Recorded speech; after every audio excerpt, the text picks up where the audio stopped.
Okay guys, welcome to Module 1. In this module, our expert will give you a brief intro to precision targeting concepts. So get ready to take some notes and let's jump right in. Alright, so in this video, we're going to do just a quick academic overview, and then we'll jump into the actual over-the-shoulder stuff in the next module. So basically, the type of precision targeting we're going over today refers to using a combination of multiple layers, if you will, of targeting parameters, all used on top of each other to produce what we might call a hyper-targeted audience.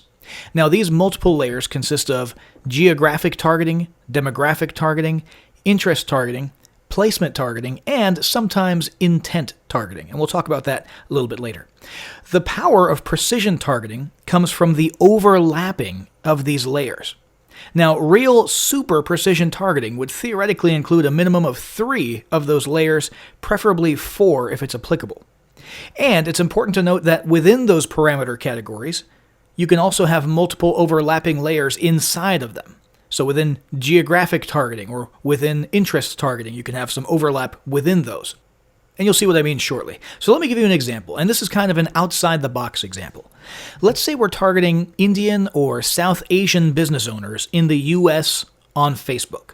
So we're going to have ad images geared towards that demographic, and the people in the background images of our landing pages will have that demographic or ethnic background in mind when we create them, and so on. Here's how we might organize our layers. First off, there's geographic. So let's say we did some research and found out which metropolitan areas in the US had the highest Indian or South Asian populations. We would then use that information to target only those geographic areas in our Facebook ad campaign. Then, on top of that, we add a demographic layer. So let's say we estimate or we do some research that most of these business owners are probably in their 40s or older.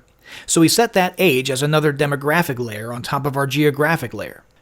Now, you cannot target by ethnicity on Facebook for obvious reasons, but if you think outside the box a little bit, you can find ways to achieve the same purpose indirectly. So there are some demographics and behavioral options that you can use and browse through, including expatriates. You can choose expats, people who previously lived in India or another South Asian country. Or you could choose people designated as having family members who live abroad. Since that's often the case with this demographic category, since they're often just first, second, or third generation immigrant families, then they've often got extended families in their countries of origin who they still remain in close contact with, so they might pop up under that category.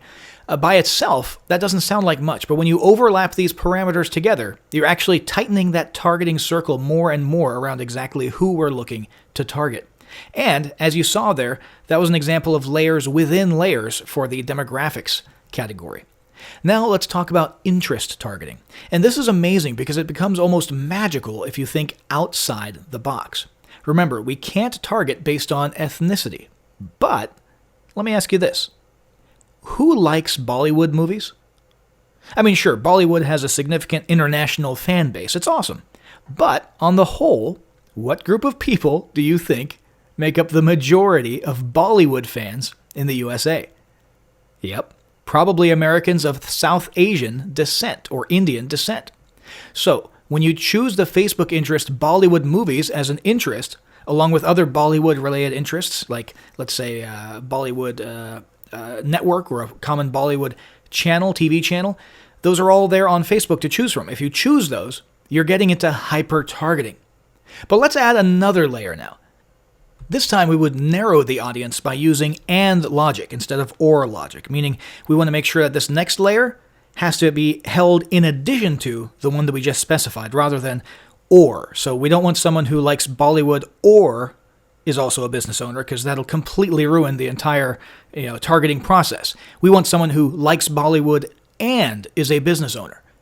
And by the way, depending on what platform you're using, like, for example, Facebook, Facebook categorizes its business owner targeting metrics as interests sometimes, and some of them are job titles. Some of them are categorized as, well, there's a whole bunch of different categories inside of Facebook. So when you're doing that search for business owner related terms inside of your Facebook targeting, you'll see that pop up, and that's just the way Facebook arbitrarily categorizes things. But the important thing here, again, is that it is AND logic. So we're narrowing it down. We want people who are Bollywood fans and are business owners. So let's review this whole targeting concept that we've set up. Our ads will only be shown to people who are in areas with large South Asian populations and who are in their 40s and who have extended family overseas and who are interested in Bollywood and are small business owners. You see what just happened?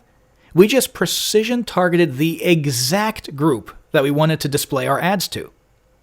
And if you make your ad creatives match this group, for example, using images of people who fit this demographic, well, then you're going to have a ton of success with your ad campaigns. Now, we didn't touch on website placements here, since this is just for everyone on Facebook. And we didn't touch on intent targeting, which generally means search targeting, because again, this is just for everybody on Facebook. But we used 3 of our targeting layers, and also some layers within layers, and it produced a highly targeted audience for us. So hopefully that gives you an idea of the kind of precision targeting that you can do with your ads. Again, it's all about thinking outside the box. In the next module, we're going to actually jump into the over-the-shoulder mode and do some hands-on training and some geo-targeting.